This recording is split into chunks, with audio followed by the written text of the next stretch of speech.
come closer than close. Like a glove. Like a glove. He fits. Oh, it fits.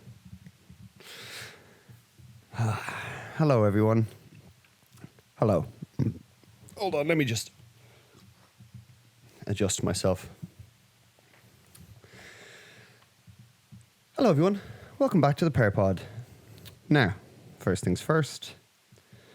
No episode last week. But before we do that, I want to make a little point. Let me just take a roll here. Is the director of the Pear Pod here? Is he here? Sam, are you here? Present. Okay, Sam's here. The producer of the show. Guy who set everything up, organized everything. Do we have the producer here? Sam, are you here? Present. Also present. Okay, good to see you. Okay, I need our grips, lighting and sound, all our guys, set up, guys doing all the sound, setting up all the cameras. Could get a present. Sam's, are you here? Yeah. Okay, they're all here. And finally, the talent. Do we have the talent and do we have the editors? 2 key roles, 2 more roles. Sam, are you here? Yeah. Okay, point made. So, unfortunately, last week with all the traveling and stuff, I just wasn't able to get a pod done. As it's all done, by me, there just wasn't enough time to get an episode edited, unfortunately. I do apologize. But what it did do is give me a shitload of content to be able to talk about this episode. So, first and foremost, I went back to Dublin last week for my brother's 25th. Happy birthday, Max. Jesus Christ. Still feeling the effects, as those who are present will understand. Now, I'm a pretty humble fella, as most people, the listeners will know. When I say I had several people come up to me and say they're listeners of the show. Several means more than 3. So a few shout outs. First of all, my cousin Gavin, folks. Gavin, what is the crack, if you're listening? Gavin is my dad's brother's son, also known as cousin. And Gavin is getting married in April. To thank you for the hammering and the drilling going on upstairs. Who lives up there? Fuck. Gavin is getting married in April. We'll come back for that, Gavin. And he also just had a beautiful baby girl. Gavin, I hope all is well with you. Thank you for listening, the continued support. And then just a bunch of the squad, like, do you know what I mean? We have, Chrissy Peters from home, Ashley Peters, the boys, Lee Mitchell, thank you for the support. Dill Cullen, I think, come up to me and said he listens. Thank you. Vrian Tully. All right, that's the end of the shout outs, all right? I appreciate all the support, but I'm not just going to fucking shout people out. It's fucking, more important things to get to. But thank you for all the support. I'm coming back rejuvenated and refreshed. Also, comment on the lighting. I set up the Godox today. For God's sake, it takes 20 minutes to set up, but the lighting it's truly is angelic light, in my opinion. So I actually went to my first MMA event when I was back in Dublin. Went to Bellator, and it really is. Here's the thing with Dublin, right? How many cities can you go to an event and, plonk down next to a couple of strangers in the upper tiers of the O2 Arena, and by the end of it be commenting or discussing the impact of divorce on your children, as one of the lads we met was going through some issues with his missus, and was basically, people just get far too jarred, and everyone just, there's a camaraderie that comes with it, and it's just fucking hilarious that you can go in and be like, sorry, just as you come in, sorry about that, lad, sorry, and by the end of it you're like, man, when I'm serious about this, right, you're different, and you listen to me, do you know what I mean? I feel listened to, do you know? And I'm like, I do listen to you. What was your name? Billy O. It's Billy O. My name's John. Yeah, John. Listen, you're going to be fine. All right, just you know, go easy on the Guinnesses and hot whiskies, and things are going to be fine. But yeah, man, it was a fucking great event. I went with my brother. Here's the thing with MMA events that I've realised when you go to them live. Have you heard people talk about events that are good, like good to watch live versus bad to watch live? Like people have said that NFL is better to watch at home because you can fucking see, like, you know, everything. You can hear everything. You can see like inches, like literally it's in this game. No, sorry. When you get old in life, things get taken from you. Life's a game of inches. But it is. It's literally a game of inches. I could do that whole Al Pacino speech. I've made every mistake a middle-aged guy can make. I pissed away all my money, believe it or not. So yeah, the event was kind of like that because you can't hear any of the commentary. Like when it hits the deck, like you're kind of far back. You're like, is she going? Like you can't really see the intricate movements and stuff. But the fucking atmosphere is fire, obviously. And people who've been to a Bellator event know that McGregor usually goes to the ones in Dublin to support his old teammates and stuff and current teammates. And sure, there he was down the bottom. You could see him. Go on, Sinead. Go on. Easy, flowy. And just like, man, yeah. And so it's just, that's just one of the things you can expect from when you're in Dublin. But yeah, I did struggle to see like submissions and stuff. You're hoping that she's close, and then you hear the crowd go, and you're presuming that the people further down are seeing more than you. But it was interesting. The final fight, the main event was Gegard Mousasi versus Austin Vanderford. People don't know who that is. Austin Vanderford is Paige Van Zandt's husband. If people don't know who Paige Van Zandt is, she's nice. She fought in the UFC. She's like a blonde bird. Let's call a spade a spade. She has attractive features. And she is married to this guy, Austin, who's been fighting in Bellator for a while now and was on a good run and was going to fight Gegard for the title.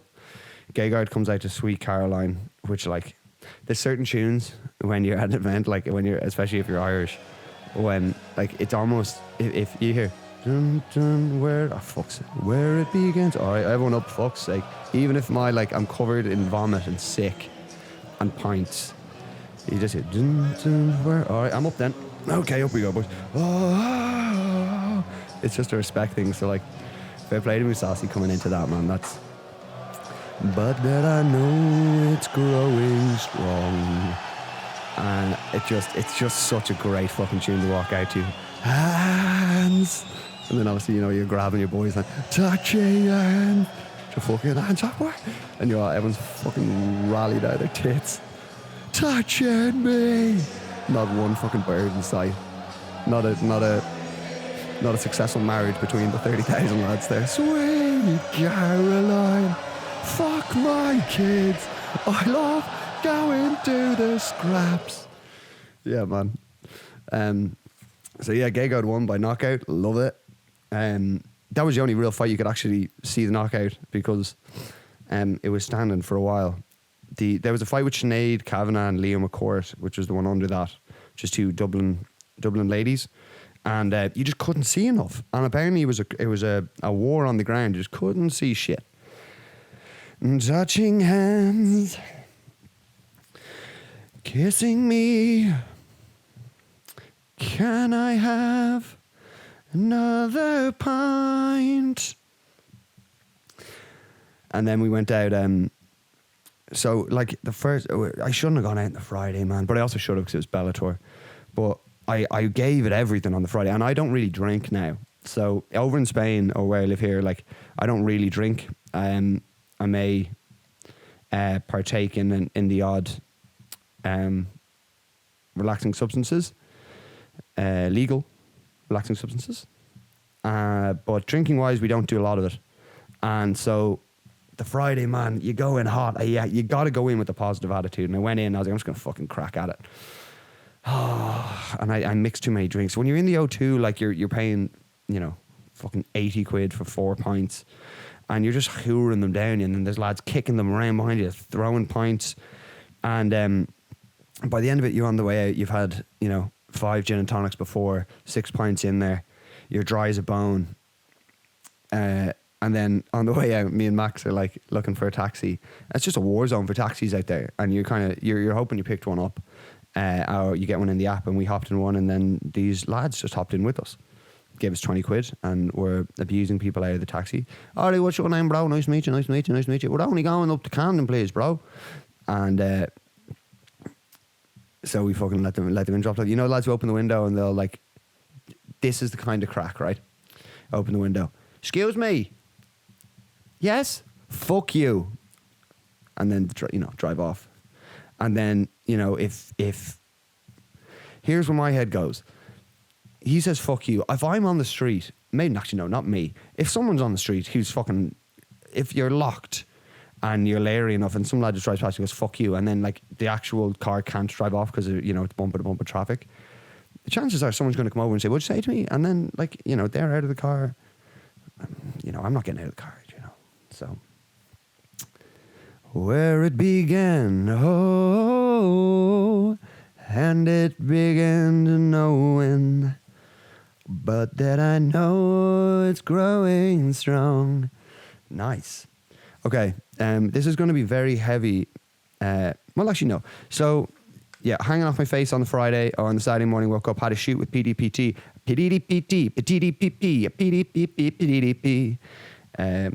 Phil Donnelly personal training. People will know one of my first clients, one of our first pods, where I fucked up the sound. Sorry, Phil. Sounds like shit. But the next one we do, Phil is staying with me in the summertime. And we will do another pod and the sound will be impeccable. I think I'm just going to sit him right beside me here and we'll do a little side to side. But we got a bunch of content shot there. Shit looks good. Go over to the Instagram to see it. That's just my game, man. I know exactly what Phil wants. So from working with him so long, I know exactly what Phil finds useful, going forward. I know like what shots he's going to repurpose, multiple times. And we, my legs are getting a little tight.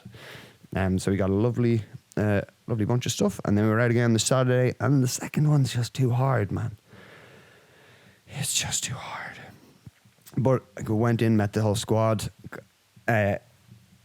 which was lovely. Went to see all Max's boys, Pear pod listeners, and then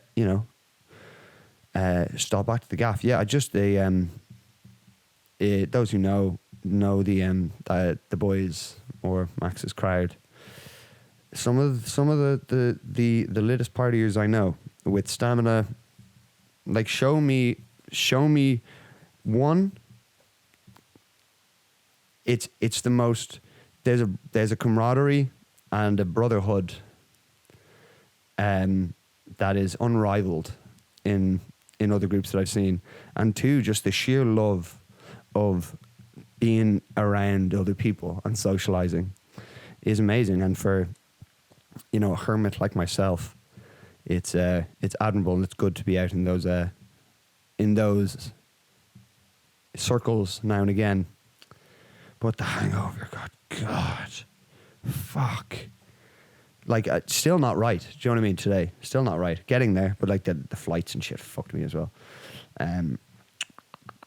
So we should go into how long on? Yeah, 15. Okay. So new segment. We've got a new segment. I told you I was gonna. Sorry, I'm excited for this. Told you I was going to incorporate a new, or try and incorporate some new voices into the podcast. So I reached out to my fellow MMA brother, just enthusiasts. Because what's better than one guy talking about MMA who's never done MMA and who's never won a physical altercation in his life? Two of those people. I'm sure Rob's won fights. I'm pretty sure Rob has won fights. He's told me about them. Kingston Hill, yeah, Rob's got hands. So, but in terms of MMA knowledge, zero. You know what I mean? And in terms of literal MMA experience, zero. Well, zero in the sense that, like, I'm very humble in the fact that I don't think you can be considered known I think Ariel Helwani is the shining star of guys who don't fight, but who are respected with their MMA knowledge. And all you can do is just continue to be a fan of the sport and continue to educate yourself in order to get to that level. But me and Rob could have very in-depth conversations about each weight class, personalities in that weight class, good matchups in that class, you know, where different people would fall down on the ground. We'd be aware when someone's going for an Americana, going for a head and arm triangle, you know, rear naked chokes, different positions, what positions people should be looking for, different styles of wrestling. So like I in the MMA world, and considering how new a sport it is, we would be considered, you know, big fans. If anyone disagrees with that, let's go then. Sammy the Squid, which will be my fighting name if I ever do fight, soak you. Just engulf you with my tentacles. Okay, so the new segment is called Odds with Quads. Just made that up there, but it sounds good. So I asked Rob, here are the questions that I asked Rob to contribute on. We have our big fight of the weekend. We've got Jorge Masvidal versus Colby Covington in a grudge match for the ages. And, you know, this is why the UFC is good, right? Because it's one of the only promotions. No, it's not one of the only promotions, but I was like, yeah, it's a pretty big fight. I'm excited for it. And then, like, they start building it up, and you're like, oh, fuck. Got a lot of bad blood there. He's like, this is my best friend, Jorge Masvidal. Like, good friends. Yeah, Colby Covington take over the world, man. Now, enemies. And you're like, oh, shit. 1 man, 2 men, 1 cage, 4 gloves. And you're like, oh, shit. But there's some real bad blood there, man. And, like, people who know Jorge Masvidal know that he does this shit. And people who know Colby Covington know that, like, he's just, it's a lot of his, he's a classic WWE heel. So, but, like, there's a lot of real stuff under there. Like, they used to live together. They were, like, came up together. There's issues with the gym. Colby talking shit to other people in the gym, getting kicked out of the gym. A lot of layers. So what I'm going to do, right, is I'm going to allow Odds with Quads to take place, and then we will discuss his findings.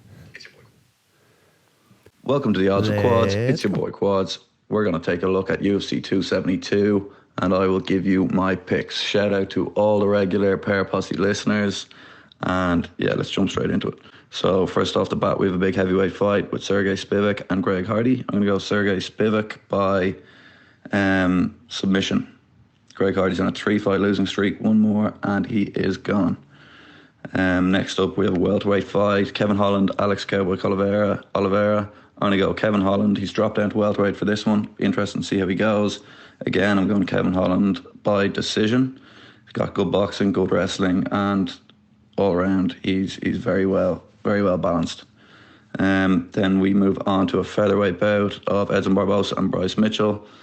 This is going to be Bryce Mitchell's biggest test, biggest fight he's had. Edson Barbosa is obviously extremely experienced, knockout artist, powerful, but I don't know, it's hard to go against Bryce Mitchell when he's got the gas tank and wrestling that he does have. I'm going to go Bryce Mitchell in this one.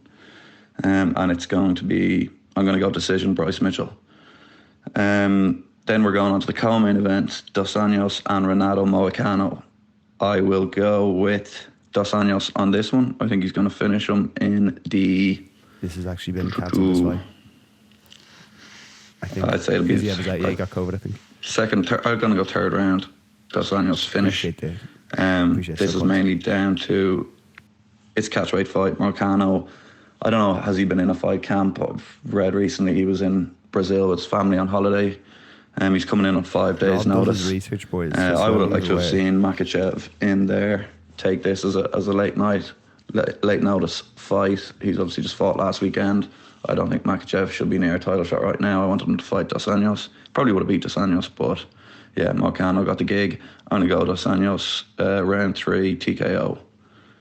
And then we're on to the big one, which is the main event, Colby Covington, Jorge Masvidal. 2 former training partners, 2 former friends. They know each other well. Bad blood in the line of this one. They hate each other. I am going with Covington on this one. I'm going to say he's going to finish him in round 4, probably ground and pound. I think he's just going to out wrestle him. He's got an unbelievable gas tank. Jorge Masvidal is going to be reliant on. Jorge Masvidal obviously has good boxing and good striking, but we've seen Colby Covington pretty much go 5 rounds twice with Usman. Obviously, he got knocked out in the first fight, but it was in the dying seconds of the 5th round. He then went 5 rounds again with Usman, took his punches and survived. So I think Covington will have the chin for Masvidal, and Covington is a machine. His cardio is too good, his wrestling is too good, his pressure is too good. So I'm going to go Covington finish 4th round, ground and pound. They're my picks for UFC 272. Odds with Quads. Thank you, Quads. Thank you. People wonder why we call him Quads. He has massive quads. There you go. Not because he likes to drive quad bikes. Fuck. Okay, so Quads took fucking Colby. The only two, like the big fights that Bryce Mitchell, I fucking love Bryce Mitchell, people. He was on The Ultimate Fighter. He's like a real, like, I think some Searcy. Time put a mac in my face. I'm talking about Arkansas. Yeah, he's from Searcy in Arkansas. And he's fighting Edson Barboza. People, Edson Barboza is the real fucking deal, man. He's scary. So, like, Bryce, like, doesn't look like he's obviously hard as shit, but, like, that's a real test. So, Quad's taking Bryce. I like it, but, oh, Jesus, sorry. Marin, relax. Like, if Bryce can deal with the leg kicks, all the striking threats, and just impose his will, yeah, I can see it going Bryce's way. But that could go either way, man. And then the main Colby, fuck. Here's the thing, right? It could easily just be Jorge Usman 1 again, where you just get a hold of him and just outwork him. And every time I say, like, I see, fuck, man, Quads isn't going with his heart, you bitch. No, I'm joking.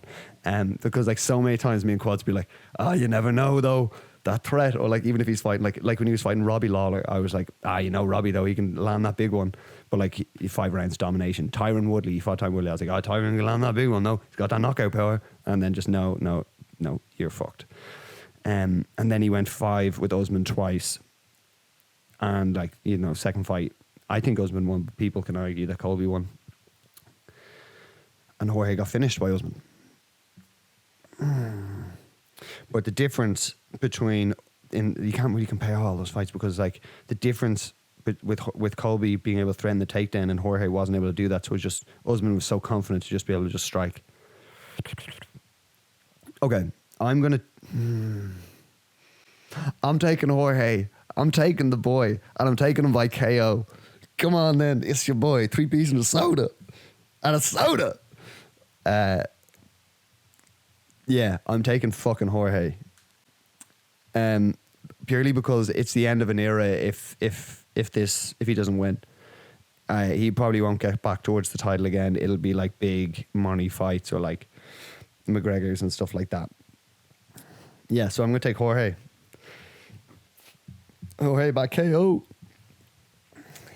Yeah, so lovely MMA segment. Again, thank you, Rob, for the contributions. I think it's nice to get other people's opinions coming in, so we'll keep doing that. I heard kind of final thoughts. I know that a lot of people when I was home were looking for more guests. I guess I'll just give a bit of a. Here's the logic behind not having guests, but the logic that I have right now is, you see so many pods set up, right? I watched, like, before I started a pod, like, I'm a huge pod listener, and I also, like, I knew I was going to start one at some point, so I've been watching, like, pods that have done well, not so well. And the issue with podcasts that rely on guests is is just that you rely on guests.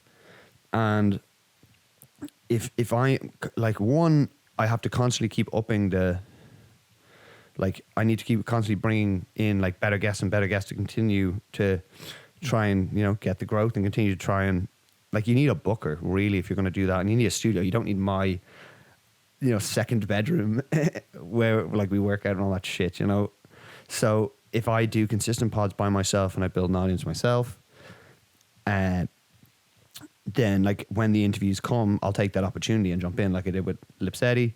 I'm going to get Joe on, who is the boxer that I've been working with. I've got some people coming over for different trips. Well, I'm going to try and get Big Cheese on one. Big Cheese is my dad. People who know my dad will know that'll be fucking hilarious.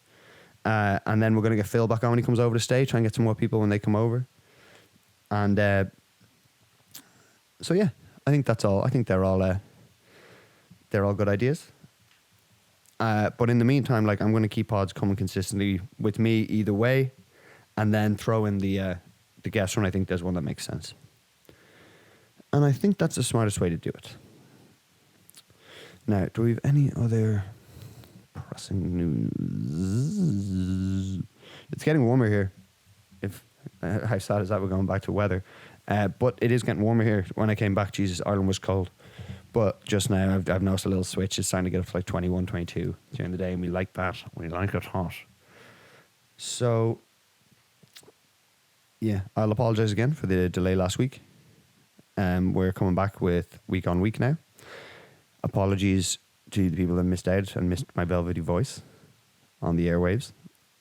Also remember that we are live on Apple Podcasts and Spotify, so you can consume me there. Consume me anywhere. Consume me wherever you want. And I think that's going to be it, folks. Thank you for listening. I will see you guys next week. Let me know in the comments what you guys thought of Odds with Quads. Odds with Quads. Because I definitely love to do it again. Obviously, not going to work Rob too hard, but when there's big cards and stuff, or, you know, even like MMA gossip and stuff, might get Quads in for that. So I will leave you with where it began, and it began to know when, but that I know it's growing strong.